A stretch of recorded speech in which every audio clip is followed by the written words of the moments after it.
एकनाथ जी हुए, महाराष्ट्र के बड़े दिव्य संत हुए, संत एकनाथ जी बहुत सुंदर कथा सुनाया करते थे। तो उनकी कथा में तो हनुमान जी प्रकट ही हुए थे, वो प्रसंग मैंने पहले देहरादून कथा में सुनाया होगा। तो 3 माताएं कथा सुनने आती थी, श्वेत वेशधारी वयोवृद्ध, बड़े श्वेत केश, बड़ा अलौकिक स्वरूप, और आके सबसे आगे जगह पर बैठ जाती थी और सबसे पीछे उठकर चली जाती थी कथा सुनकर। मैंने बताया कथा में सभी प्रकार के लोग आते हैं, सभी स्वभाव के, सभी स्वाद के। तो जो अच्छे श्रोता होते हैं, आपने कई वक्ताओं को देखा होगा कि अगर उनकी कथा में कोई अच्छे श्रोता बैठे हुए हैं, प्रभावी हैं, विद्वान हैं या सम्मानित हैं, तो कई वक्ताओं का स्वभाव होता है कि उन्हीं को इंगित कर करके वो विषय रखते हैं, विषय सुनाते, आपने देखा होगा।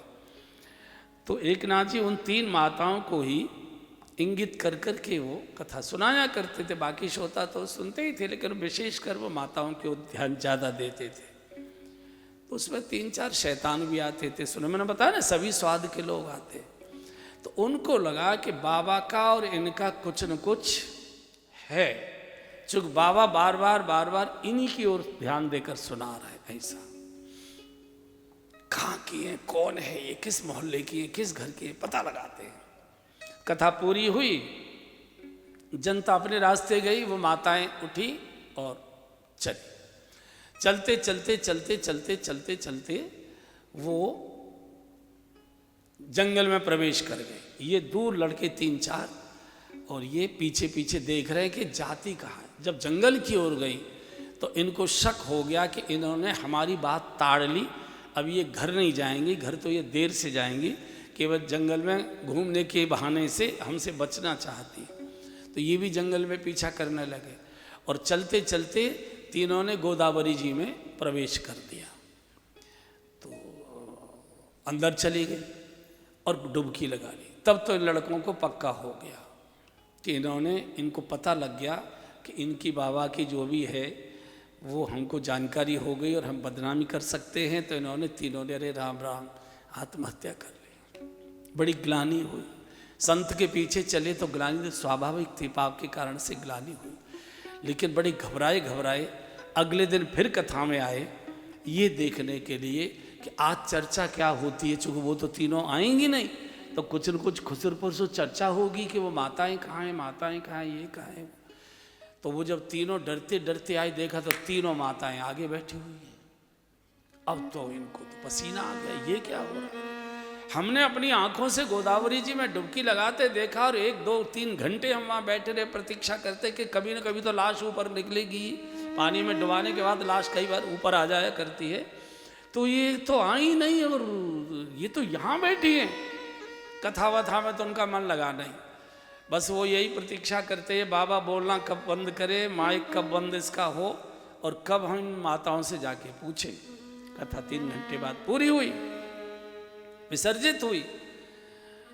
फिर ये माताएं चली, ये चलते गए पीछे पीछे पीछे पीछे। आगे जाकर इन्होंने तेज दौड़कर और एकदम पैर पकड़ लिए माताओं के। बोले माता जी एक बात पूछना चाहते हैं। हम कई दिनों से आपको वाच कर रहे थे और हमारे मन में बड़े अपवित्र भाव आ चुके थे। हम ये देखना चाहते थे आप किस परिवार की, कहाँ से आती है। और कल हमने आपका पीछा किया और आपने हमारे देखते देखते गोदावरी जी में प्रवेश किया, डुबकी लगाई और वहाँ घंटों हम बैठे, आपका कोई अता पता नहीं चला। और आज हमने देखा तो फिर आप आगे की सीटों पर बैठी हुई थी। आप हैं कौन, आप हैं कौन।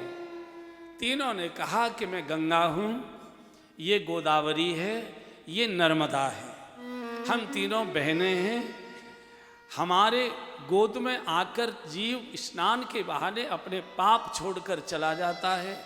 उन पापों को हम लादे रहती हैं और हम अपने पापों को धोने के लिए कथा में जाया करते, कथा हमारे पाप धो दिया करती है। अब तीनों गंगा है, गोदावरी है, नर्मदा है। सर्वान तीर्थान बसंत तत्र।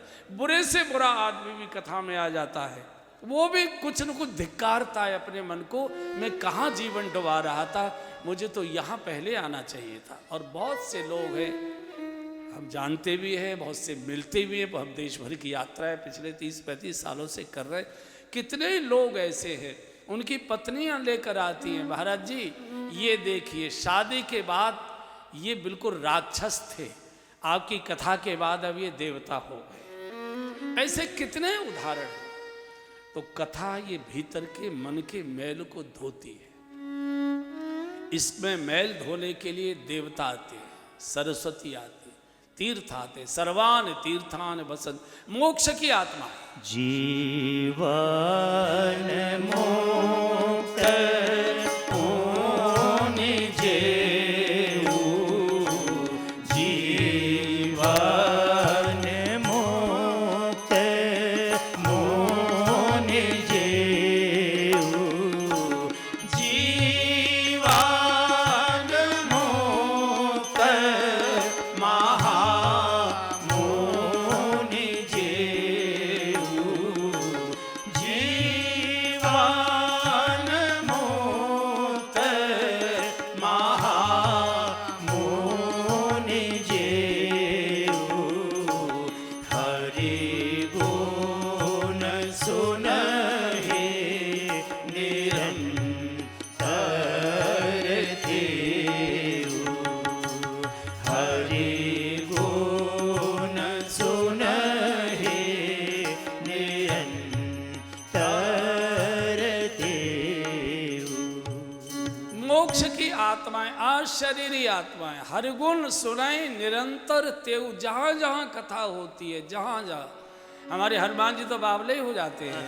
जहाँ जहाँ कीर्तन होता सिया राम का, जहाँ जहाँ कीर्तन होता सिया राम का, लगता है पैरावा वीर हनुमान का, लगता है पैरावा वीर हनुमान का। राम जी के चरणों में हो,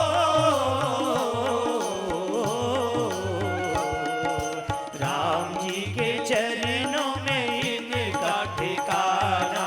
छम छम जय हो, छम छम नाचे देखो वीर हनुमाना, छम छम नाचे देखो वीर हनुमाना।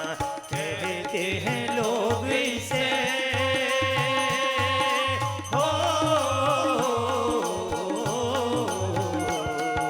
कहते हैं लोग इसे राम का दीवाना। छम छम जय हो, छम छम नाचे देखो वीर हनुमाना। राम राम सिया राम, राम राम सिया राम, राम राम सिया राम, राम राम सिया राम, राम सिया राम सिया राम, राम सिया राम सिया राम, राम सिया राम सिया राम, राम सिया राम सिया राम,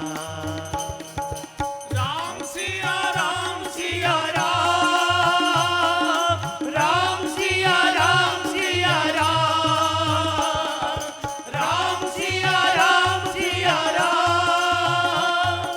राम सिया राम सिया राम, राम सिया राम सिया राम, राम सिया राम सिया राम, राम सिया राम सिया राम, राम सिया राम सिया राम। प्रभु चरित्र सुने वे को रसिया, प्रभु चरित्र सुने वे को रसिया, प्रभु चरित्र सुनिवे को रसिया, प्रभु चरित्र सुनिवे को रसिया। राम लखन सीता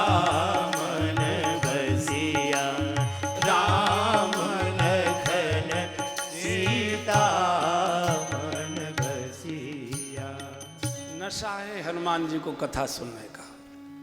और सच बात ये है कि श्रोता भी हनुमान जी हैं राम कथा के, वक्ता भी हनुमान जी हैं श्री राम कथा के, और व्यवस्थापक भी हैं श्री राम कथा के हनुमान जी।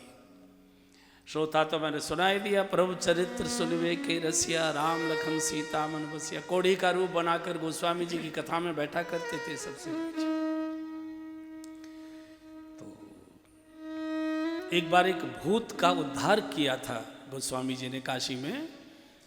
तो भूत से उन्होंने कहा, भूत ने कहा कि आपने हमारा उद्धार किया, हमसे कुछ मांगिए। बोले हमको राम दर्शन कराओ। बोले हम भूत हैं, हम नहीं करा सकते, हम आपको रास्ता बता सकते हैं। क्या रास्ता है? बोले आप जब कथा सुनाते हैं तो सबसे पीछे कोढ़ी बैठा रहता है, वो श्री हनुमान जी हैं, आप उनके पैर पकड़िए। कथा पूरी हुई, जनता निकली आगे के गेट से, कोढ़ी के रूप में हनुमान जी सबसे पीछे बैठे रहते थे। जब भीड़ निकल जाती थी, डंडा उठाया और कराते कराते पार, पीछे पीछे गोस्वामी जी चलते गए चलते गए चलते गए चलते गए चलते गए। हनुमान जी समझ गए कि आज ये जो पकड़ेगा जरूर मुझे। तो काशी उस समय बहुत लंबी चौड़ी नहीं थी, तो काशी के बाहर निकल गए तो इन्होंने पैर पकड़ लिए।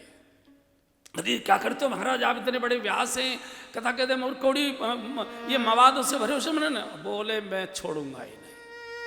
फिर हनुमान जी प्रकट हुए, प्रकट होना ही पड़ा। तो गोस्वामी जी ने कहा कि हमको प्रभु का दर्शन कराइए। बोले अब यहाँ से तो तुमको काशी में नहीं होगा, तुमको दर्शन चित्रकूट जाओ। फिर गोस्वामी जी चित्रकूट आए, और फिर वहाँ आपने वो दोहा सुना होगा, चित्रकूट के घाट पर भई संतन की भीड़, तुलसीदास चंदन घिसे तिलक देत रघुवीर। वहाँ उनको दर्शन हुआ। तो कथा में बैठे, कथा में श्री हनुमान जी उपस्थित रहते ही हैं, रहते ही हैं। हनुमान जी की जिस जगह भेंट हुई है गोस्वामी जी की और हनुमान जी की, उसी स्थान पर संकट मोचन, जो प्रसिद्ध हनुमान जी का काशी में मंदिर है, आपने अगर दर्शन किया होगा, संकट मोचन हनुमान जी, वो वही उसी स्थल पर गोस्वामी जी को हनुमान जी का प्रकट दर्शन वहीं हुआ था, और वहीं फिर संकट मोचन हनुमान जी गोस्वामी जी ने स्थापित किए थे। तो हनुमान जी रहते ही भगवान स्वयं, नाहं बसामि वैकुंठे योगिनां हृदयेन च, मद्भक्ता यत्र गायन्ति तत्र तिष्ठामि नारद। हे नारद, नाहं बसामि वैकुंठे योगिनां हृदयेन च। कहाँ मिलते हो? बोले देहरादून के ONGC के हॉल में आ जाना, वहाँ मिल जाऊंगा कथा सुनता हुआ। मैं कथा सुनाता। नाहं बसामि वैकुंठे योगिनाम हृदयेन च, मद्भक्ता यत्र गायन्ति। मेरे भक्त जहाँ मेरी कथा गाते हैं, तत्र तिष्ठामि नारद, मैं वहाँ बैठा करता हूँ। हमारे लिए तो कुर्सियाँ बिछाई गई हैं, लोग खड़े हैं स्वागत के लिए, उनके लिए तो कोई पूछने वाला भी नहीं है। जहाँ आओ वहाँ बैठ जाओ। भीड़ बढ़ेगी कुछ दिनों के बाद, 2-1 दिन के बाद कुछ न कुछ लोग आएंगे, तो उनको जहाँ जगह मिलेगी वहाँ बैठे। इस कथा को सब सुनते हैं, ऋषि सुनते हैं, मुनि सुनते हैं, मोक्ष की आत्माएं सुनती हैं, परमहंस सुनते हैं, देव सुनते हैं, देवियाँ सुनती है, हनुमान जी सुनते हैं, और शिव तो एक बार त्रेतुग माही, एक बार त्रेता युग माही, शंभु गए कुंभज ऋषि पाही, शंभु गए कुंभज ऋषि पाही। राम कथा मुनिवर जी बखानी, राम कथा मुनिवर जी बखानी, सुनी महेश परम सुख माही, सुनी महेश परम सुख माही। शंकर जी शौकीन है भगवान की कथा सुनने की। पार्वती जी स्वयं काम छोड़कर भगवान शिव के चरणों में मस्तक रखकर प्रार्थना करती है, जो मोह पर प्रसन्न सुख राशि, जो मोह पर प्रसन्न सुख राशि, जानिए सत्य मोहि निज दासी, जानिए सत्य मोहि निज दासी। तो प्रभु हरहु मोर अज्ञाना, तो प्रभु हरहु मोर अज्ञाना, कहे रघुनाथ कथा विधि नाना, कहे रघुनाथ कथा विधि नाना, कहे रघुनाथ कथा विधि नाना। अब सोई राम कथा अति पावन। प्रभु सचमुच में मैं आपके चरणों की दासी हूँ, और सच में आप मुझे स्नेह करते हैं, तो मुझे भगवान की मधुर मंगलमयी कथा सुनाई। ये नहीं कहा कि हीरे का सेट दिलवा लाइए, ये नहीं कहा, मुझे कथा सुनाई। कथा सुनने के लिए सब लालायित रहते हैं, और भगवान के दर्शन का एकमेव साधन भगवान की कथा है।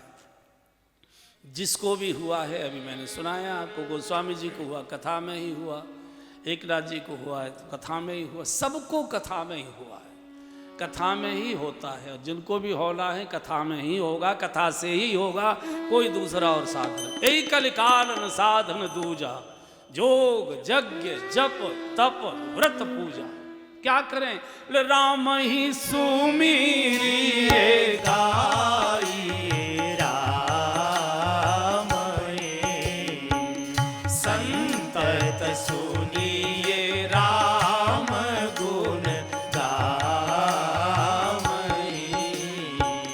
संतत सुनिए राम गुण गावई, आजी संतत सुनिए राम गुण गावई, संतत सुनिए राम गुण गावई। कानों से सतत सतत सतत सुनते रहिए, सुनते रहिए, सुनते रहिए। भगवान का साक्षात्कार इसी से हुआ है, इसी से होता है। जिसको हुआ है कथा सुनकर ही हुआ है। संतत सुनिए राम गुण ग्राम, कुछ मत करिए। इस कलिकाल में बहुत कठिन है बाकी साधन करना, बहुत कठिन है।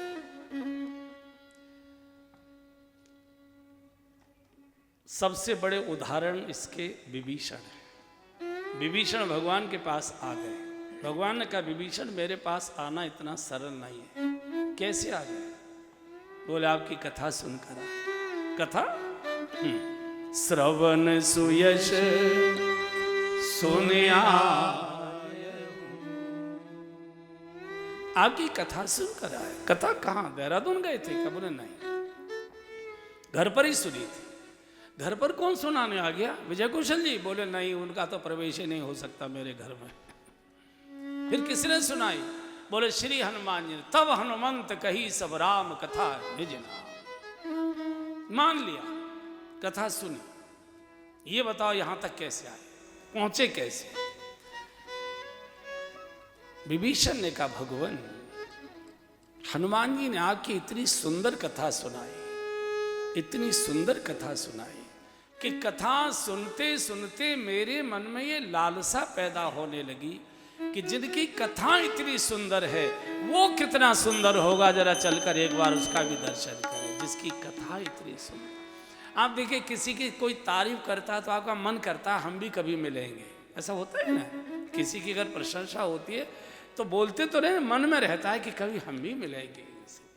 कथा भगवान के दर्शन की लालसा पैदा करती है, और जब लालसा किसी चीज की होती है तो फिर लाल जी पलटन बाजार ले ही जाते हैं फिर उसे। तो लालसा पूरी होती ही है, चाहे गोलगप्पे की हो चाहे जिसकी हो, आलू की टिक्की की। लालसा, कथा लालसा पैदा करती है, प्यास जगाती है, और प्यासा व्यक्ति कहीं ना कहीं पानी ढूंढता है और खोज ही लेता है। जिसकी कथा इतनी सुंदर, वो कितना सुंदर होगा। आपके किसी के मोबाइल में टोन भरी होगी, जरा गाइए। नाम तुम्हारा तारनहारा, नाम तुम्हारा तारनहारा, जाने कब दर्शन होगा, जिसकी महिमा इतनी सुंदर, वो कितना सुंदर होगा, वो कितना सुंदर होगा। नाम तुम्हारा तारनहारा, नाम तुम्हारा तारनहारा, जाने कब दर्शन होगा, जिसकी महिमा इतनी सुंदर, वो कितना सुंदर होगा, वो कितना सुंदर होगा। हरे रामा हरे रामा, राम रामा हरे हरे, हरे रामा हरे रामा, राम रामा हरे हरे, हरे कृष्णा कृष्णा कृष्णा हरे हरे, हरे कृष्णा कृष्णा कृष्णा हरे हरे, हरे रामा राम रामा हरे हरे, हरे रामा राम रामा हरे हरे, हरे कृष्णा कृष्णा कृष्णा हरे हरे, हरे कृष्णा कृष्णा कृष्णा हरे हरे, हरे रामा राम रामा हरे हरे, हरे रामा राम रामा हरे हरे, हरे राम राम राम हरे हरे, हरे कृष्णा कृष्णा कृष्णा हरे हरे, हरे राम राम राम हरे हरे, हरे कृष्णा कृष्णा कृष्णा हरे हरे, रामा रामा हरे हरे। जिस वस्तु की महिमा आप सुन लेते हैं, उस वस्तु को खरीदने की इच्छा आपकी हो जाती है। सामर्थ्य नहीं, खरीद नहीं पा रहे, वो एक अलग विषय है, लेकिन इच्छा बनी रहती है। तो ये जो कथा है बंधु और बहनों, ये भगवत दर्शन की इच्छा पैदा करती है।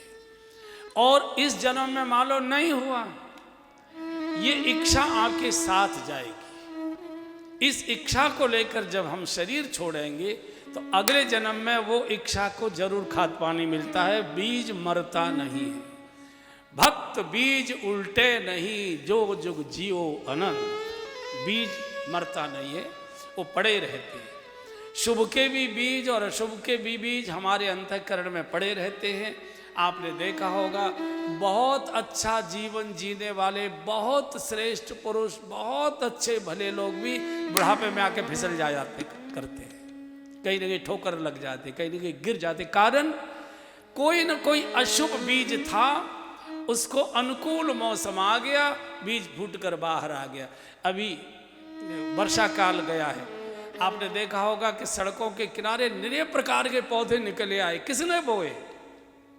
कौन बोने आया? किसी ने नहीं बोए। धरती के गर्भ में बीज पड़े थे, उनका मौसम आया। जून का महीना आएगा तो जवासा निकलेगा कांटे वाला, वर्षा का काल आएगा तो फूल खिलेंगे, हरी पत्तियों वाले पौधे निकलेंगे।